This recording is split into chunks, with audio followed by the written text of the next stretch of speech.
Hello les amis, j'espère que vous êtes en forme. Donc comme je vous avais partagé, j'avais dit que je ferais un podcast sur le goût de l'effort. Alors c'est une clé invisible de votre réussite. Et il existe une vérité que personne n'ose réellement affronter. Tu ne réussiras pas sans effort.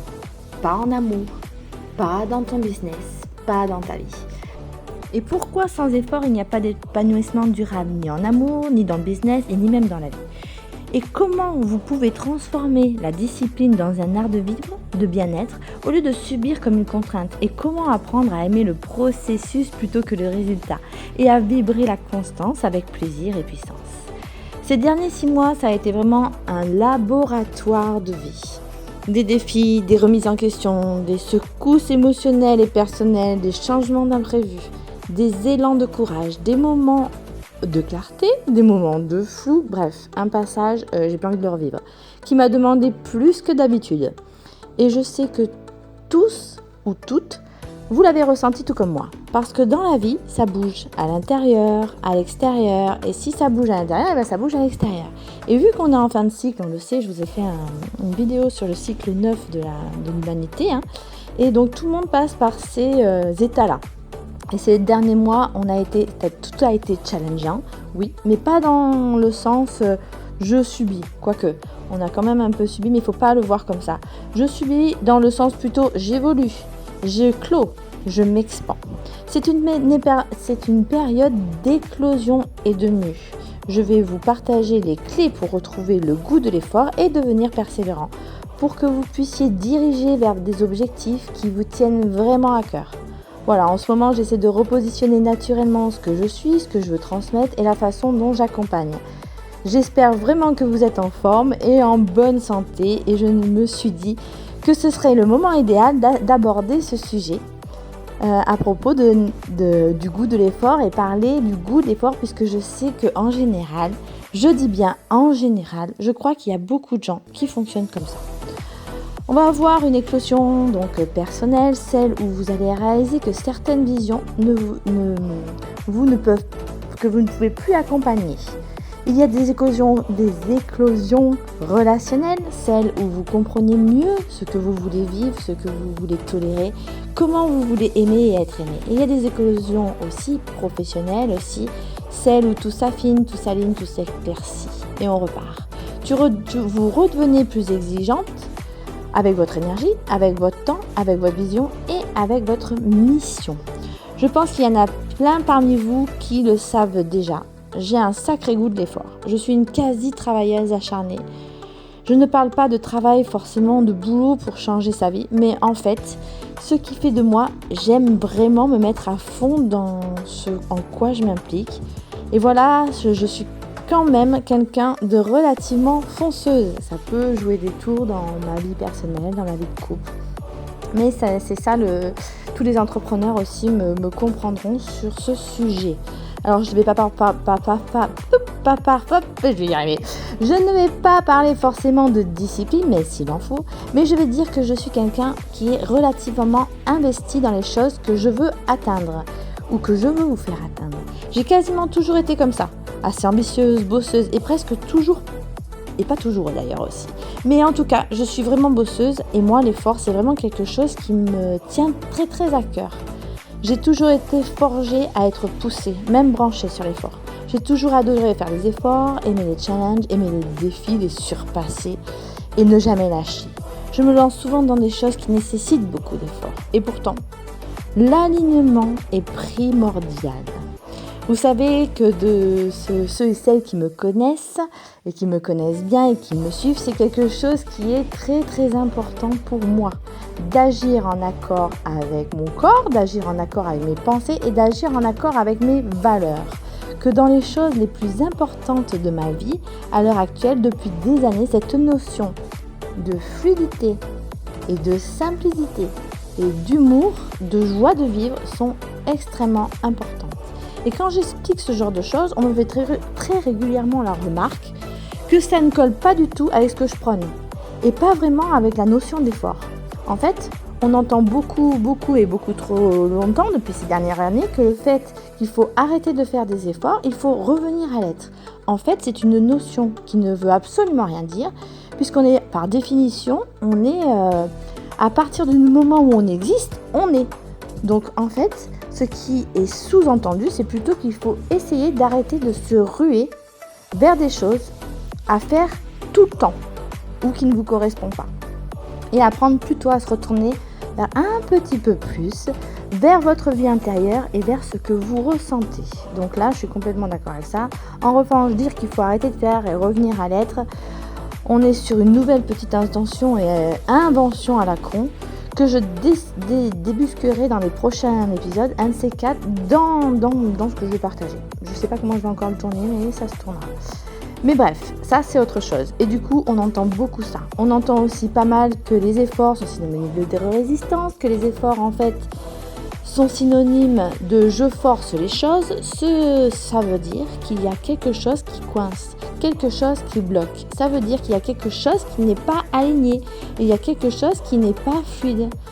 Et logiquement, quand tu es vraiment aligné, quand tu es vraiment dans ta bonne énergie positive et quand tu sais vraiment ce que tu fais et que tu ouvres le champ des possibles vraiment de cette zone de génie, normalement, tu n'as pas à faire d'effort. Comme vous le savez, moi je suis une grande fan de l'effort et que je ne suis pas forcément d'accord avec ça. Enfin même, pas du tout. Et je sais aussi qu'il y en a plein parmi vous qui ont des rêves, qui ont des objectifs, qui ont envie de se diriger vers des choses, qui ont envie de peut-être l'année prochaine activer des objectifs sincères, des objectifs de santé, des objectifs de boulot et peut-être aussi parmi vous les entrepreneurs qui veulent pousser leur entreprise mais qu'il manque un ingrédient à la sauce, qu'il manque le petit truc en fait. Il manque cette envie de faire des efforts, le goût de faire des efforts et que du coup on peut être parfois démotivé, anxieux. Voilà, on peut vivre des moments un peu d'apathie, des moments de marasme, des moments où c'est pas forcément de la fatigue, c'est une basse énergie, c'est des coups de mou en fait. Et il y a une espèce de flemme, une espèce de flémigie aiguë qui s'empare de vous quelque part et on n'a plus le goût à rien, plus le goût à l'effort et là il faut revenir au corps. Et ces derniers mois, on m'a appris une chose, que la vie te challenge, ce n'est pas pour t'arrêter, mais pour te montrer où tu vas.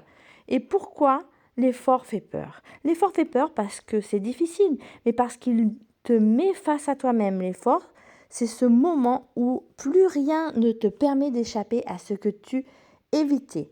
Et soyons honnêtes, on a tous et toutes des zones où on préfère ne pas regarder. On aimerait les aborder, avoir des choses et faire des choses, mais le goût de l'effort nous a complètement désertés. Donc l'idée que vous puissiez aussi vous parler un petit peu de ça, que vous puissiez réintégrer l'effort dans votre vie est quelque chose de très important. Qu'est-ce que c'est l'effort ? On doit expliquer clairement. En fait, c'est le fait de mobiliser nos ressources énergétiques, mobiliser nos forces, donc nos ressources, quelles qu'elles soient physiques, qu'elles soient intellectuelles, qu'elles soient émotionnelles, qu'elles soient peu importe créatives, amoureuses. Elle nous demande en fait de mobiliser nos ressources pour atteindre un objectif et en vue d'atteindre cet objectif et obtenir quelque chose en vue de le réaliser. Donc c'est très important d'avoir cette force de feu intérieur. J'ai fait des substances, j'ai fait de l'énergie. Et le fait de faire des efforts, c'est comme c'est recruter en fait toute cette énergie à l'intérieur de vous. C'est ces ressources, c'est ces forces, donc c'est de les reconnaître et de savoir les analyser. Donc l'effort confronte ton manque d'organisation, les choses que tu repousses depuis des années, ces actions que tu fais ou devoir faire mais que tu évites jusqu'à mardi prochain. L'effort confronte ton impatience, ce besoin de résultats immédiats, ce désir d'avoir la satisfaction avant le processus. L'effort il va te confronter à ta tendance à commencer et puis à abandonner, à démarrer fort et t'exciter au début et puis à laisser tomber dès que c'est monotone. La réceptivité, c'est moins sexy. L'effort va te confronter à ta peur de ne pas être assez. Parce que dès que tu t'engages, tu t'exposes à la possibilité de décevoir ton entourage, de décevoir ton partenaire, de te décevoir toi-même. Et beaucoup préfèrent ne pas essayer plutôt que de risquer d'échouer. Et l'effort confronte à la difficulté à te choisir parce que travailler sur soi, c'est avancer et se discipliner. Mais faire passer votre futur avant votre confort immédiat, c'est ça le plus intime. Et tout le reste, la vérité, c'est que l'effort révèle tout ce que tu caches consciemment ou non. Donc c'est un miroir, et il faut le savoir, un miroir qui ne te flatte pas, qui ne te raconte pas d'histoire et qui te montre précisément où tu t'auto-sabotes. Et en amour, c'est pareil. En amour, quand tu veux aimer sans effort, ton couple, il s'étouffe. Parce que l'amour, le vrai, demande de la persévérance, une présence active et simplement une envie même si tu es en colère. En business, quand tu veux des résultats sans effort, rien ne se construit. Parce qu'un empire, on ne l'est pas sans intention, mais avec de la régularité, du rebondi. Et toi-même, quand tu veux évoluer sans effort, tu deviens spectatrice ou spectateur de ta propre vie. Alors non, ce n'est pas l'effort que tu fuis, c'est la vision de toi que tu dois devenir pour le supporter et pour le surmonter. Et cette vision-là, plus elle t'aligne et plus elle va t'affronter. Donc à ta discipline, à ta stabilité, à ton engagement, à ta constance, à ta vérité intérieure. Ce n'est pas confortable, c'est même parfois brutal. Mais c'est précisément là que l'effort se transforme. Il te demande d'être de plus en plus que tu es maintenant. Et c'est là, dans cet espace-là, que tu commences à te dépasser, à t'aimer autrement, à te respecter un peu plus et de devenir une femme ou un homme que tu n'aurais jamais imaginé devenir. Voici un développement complet. Comment retrouver le goût de l'effort dans ta signature, dans ta stratégie émotionnelle. Et comment on retrouve le goût de l'effort? On retrouve le goût de l'effort, ce n'est pas en forçant. Ce n'est pas en se donnant des coups de motivation, ce n'est pas de se mettre aussi des coups de pied aux fesses. Retrouver l'effort, en fait, c'est réapprendre à aimer, à t'aimer et à aimer surtout ce que tu construis. Parce qu'au fond, l'effort, ce n'est pas la fluidité, c'est la transformation. Et pour retrouver ce goût-là, tu dois passer par les 4 éveils essentiels, 4 clés essentielles. Retrouver ton pourquoi, tu n'y arrives pas à faire d'efforts durables si tu ne sais pas pourquoi tu le fais. Ce n'est pas la motivation dont tu manques, c'est du sens. Donc, demande-toi pourquoi tu veux avancer, pourquoi tu veux changer, pourquoi tu veux améliorer, pourquoi tu veux partager, pourquoi ça compte vraiment pour toi et pourquoi à l'intérieur de toi, quand ça te touche, que tu veux transmettre, qu'est-ce que ça réveille, quelle est la chose que tu veux transmettre, qu'est-ce que ça provoque en toi, quel effort devient naturel pour obtenir tes objectifs. Le goût de l'effort renaît quand l'intention est plus forte que la paresse. Donc la deuxième clé, c'est réduire l'effort pour l'aimer à nouveau. Voilà, quand tu es en surmenage, quand tu es dans tes objectifs, tu vas aller à fond et tu vas peut-être des fois te surpasser et enchaîner les actions. Donc à ce moment-là, quand tu perds le goût de la motivation, il va falloir que tu réduises l'effort. Parfois, tu n'aimes plus l'effort parce que tu en es dégoûté. Tu en as trop fait, tu t'es trop suradapté, tu as dépassé tes limites et tu as donné sans te donner à toi-même. Résultat, ton corps se contracte et dès qu'il entend effort, alors il commence petit à petit à te mettre une alerte. Alors commence de nouveau petit et même très petit. Tu recommences avec 5 minutes de discipline, une seule action claire par jour, une limite posée, un moment pour respirer, une décision à l'aimer et un engagement simple. Voilà, c'est simple, on commence par le 1. Quand c'est trop grand, tu te perds. Quand c'est trop petit, tu réussis. Et quand tu réussis, tu retrouves donc ton élan et tu peux augmenter tes chiffres 1, 2, 3 et augmenter le goût de l'effort et obtenir des résultats que tu attends. Le goût de l'effort revient quand tu arrêtes d'en faire un monstre. Il faut que tu crées de la beauté, la beauté dans tout ce que tu vois et même dans la discipline. C'est la magie Baya. Les personnes qui aiment l'effort sont celles qui ont transformé leur discipline en rituel. On ne force pas, on célèbre. Tu peux tout rendre plus doux. Tu peux tout rendre célèbre. Tu peux utiliser une bougie, un parfum sensuel, un cahier inspirant, un thé chaud, un vêtement où tu te sens bien, un environnement apaisant, une huile. Alors moi j'ai des huiles satinées qui sont de Club Parfum de chez Grasse, que je me parfume le corps, où je me masse. Et ça apaise, ça va aller dans le corps et dans l'odeur, voilà, mettre un son, une présence, être dans ta présence consciente, retrouver le goût de te plaire, retrouver la beauté de t'habiller, de te faire beau ou belle. La beauté apaise le mental et la sensualité stabilise l'énergie. Donc le rituel, c'est de créer de l'engagement dans ce que tu veux. Et le goût de l'effort revient quand tu t'incarnes dans ton corps, pas seulement dans ta tête. Donc reprends le sport, reprendre la marche, reprendre des mouvements de respiration. Il va falloir que tu changes tes phrases intérieures. Je dois et je deviens. Voilà, ça va être je dois et je deviens. Le cerveau déteste les obligations. Il adore la transformation. Tu dois changer ton narratif interne. Je dois faire du sport, je deviens plus forte. Je dois communiquer, je deviens une femme qui sait, ou un homme qui sait parler clair. Je dois travailler, je deviens la version de moi qui réussit.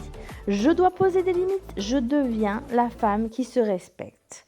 Quand tu changes ta phrase, tu changes ton énergie. Et quand tu changes ton énergie, tu changes ton identité. Le goût de l'effort, il revient quand tu réalises qu'il ne t'enlève rien, mais qui t'ajoute quelque chose, ou qui t'ajoute des choses à toi. Le goût de tes petites victoires, c'est goûter à ces petites victoires.